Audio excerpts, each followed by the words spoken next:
Hello and welcome to Salt and Light Canning. I'm Jessica and I'm happy that you're here. Today we are canning apples and I'm just going to do simple, just sliced apples in a simple syrup. So to get started, I've got to peel and core and cut these apples. Right here I have a bowl with a little bit of lemon juice and water, because I don't want my apples turning all brown. So we're gonna get started. It's gonna take me a bit. The longest part of any canning project is usually peeling or cutting up your food.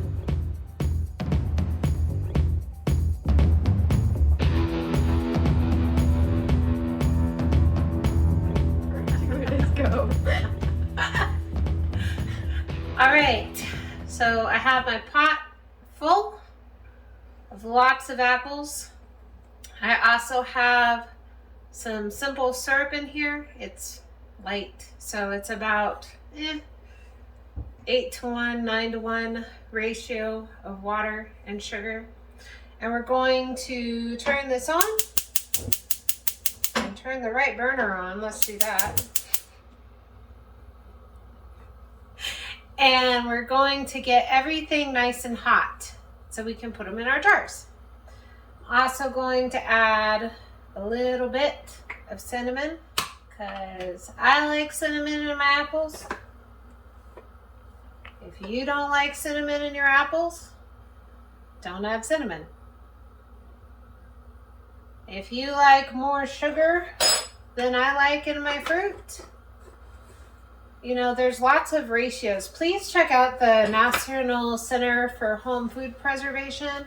They have a lot of ratios for simple syrup.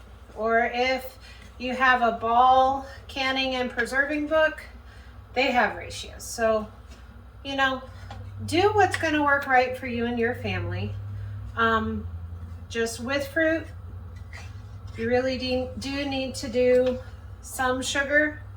It helps to preserve it, and also it helps keep it from discoloring too much. I also have a little bit of lemon juice, probably, I don't know, about a 1/4 cup for this big pot. It doesn't take a lot, but I just like to add a little bit of acid to keep my fruit from getting too discolored. And the cinnamon will incorporate through once everything starts to heat up. So we're just gonna let this do its thing, get all nice and hot, and I'll come back when we're putting it in jars. So all of our apples are heated through, and we're gonna put them in jars. Maybe. Now they're looking at me. They said, we don't want to go with a jar. Honey, don't put this in. Okay. Do you want to start again? Right. I'll just start. It'll just be going and hi, Tink. And I'll just start, okay? All right. All right. So our apples are all heated through, and we're putting them in jars. And they're delicious, and they're gonna make yummy snacks, or we could put them on oatmeal, options, or we could open a couple jars and make a cake. Lots of things. Going to fill to about 1/2 inch of headspace because we're water bath canning.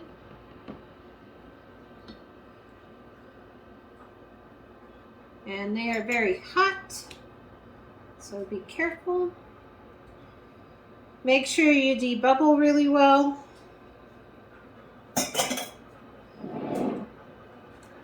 Also, I clean the rims of my jars with vinegar. I do that for anything I'm canning. It doesn't matter what it is.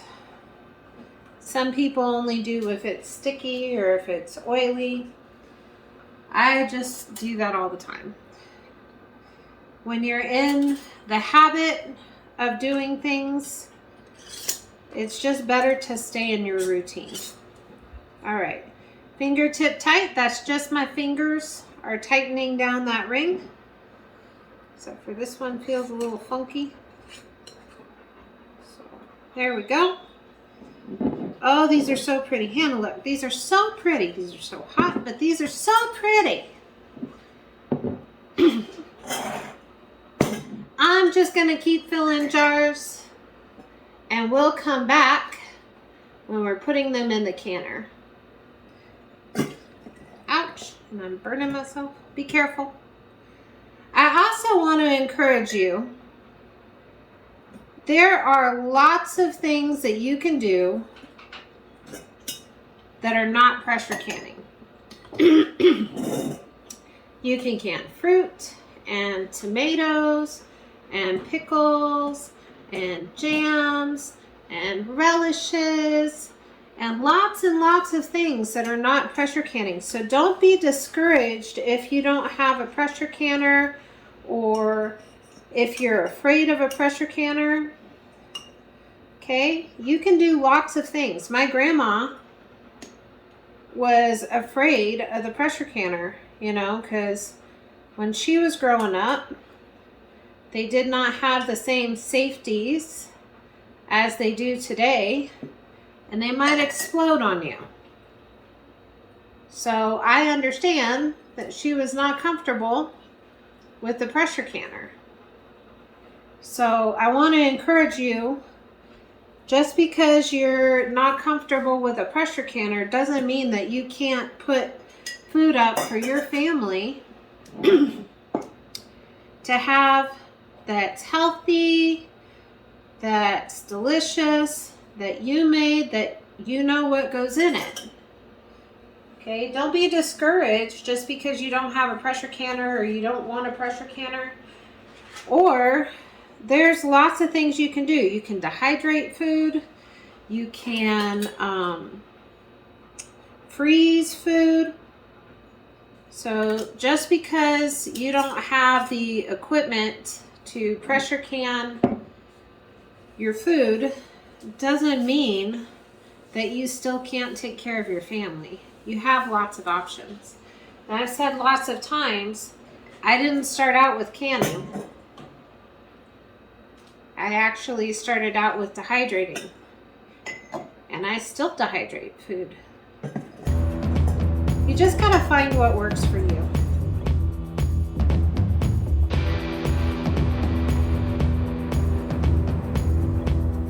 You didn't say it. Action. My canner is full. Everybody is covered by at least an inch of water. And I have a splash of white vinegar in the water. You don't have to do that. I do it to prevent clouding, but truthfully, the water sediment just washes off. You don't have to do that. I'm going to let this come up to a boil. Once it's at a steady, rapid boil, we will boil our jars, process our jars for 30 minutes. That's according to the National Center for Home Food Preservation. Please do your research, find out what's appropriate for your altitude, and do that, okay? So I'll come back when we're taking these out of the canner. So our timer went off and they've sat in the canner for just a couple minutes, and now we're taking them out. Don't tip your jars, even though it is like the biggest temptation. Don't tip your jars because everything is really hot and expanded, and if you tip your jars, you're going to push food or something up under your lid, and it means it might not seal. Not that it would be some horrible thing to have to eat apples, you know, just saying. But don't tip your jars. But these all look just beautiful.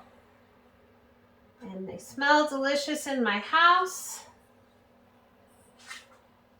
They are gonna sit here on my counter and relax and have a good night and be delicious apples.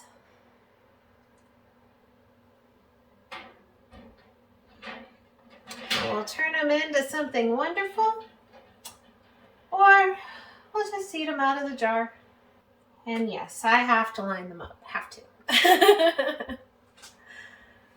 Be so blessed. Know that you're loved and be a blessing to someone else. We'll see you in the next video.